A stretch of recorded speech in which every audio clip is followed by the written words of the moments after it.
Madrid a Montevideo y nada. जैसे ही जहाज़ में टर्बुलेंस हुई, जिन लोगों ने सीट बेल्ट नहीं लगाए हुए थे वो जहाज़ की छत से टकराए और ज़ख्मी हुए। अलबत्ता जिन्होंने सीट बेल्ट बांधे हुए थे वो महफूज रहे। फिर जहाज़ की इमरजेंसी लैंडिंग हुई। हम तकरीबन 3 से 4 घंटे तक जहाज़ में बैठे रहे। Hicieron la pista, estuvimos como 3 4 horas arriba sin poder movernos.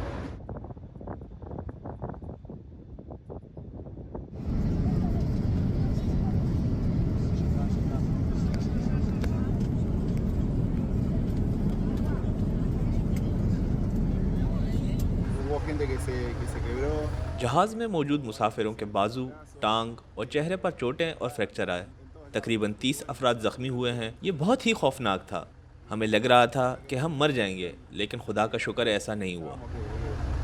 Que la quedábamos ahí.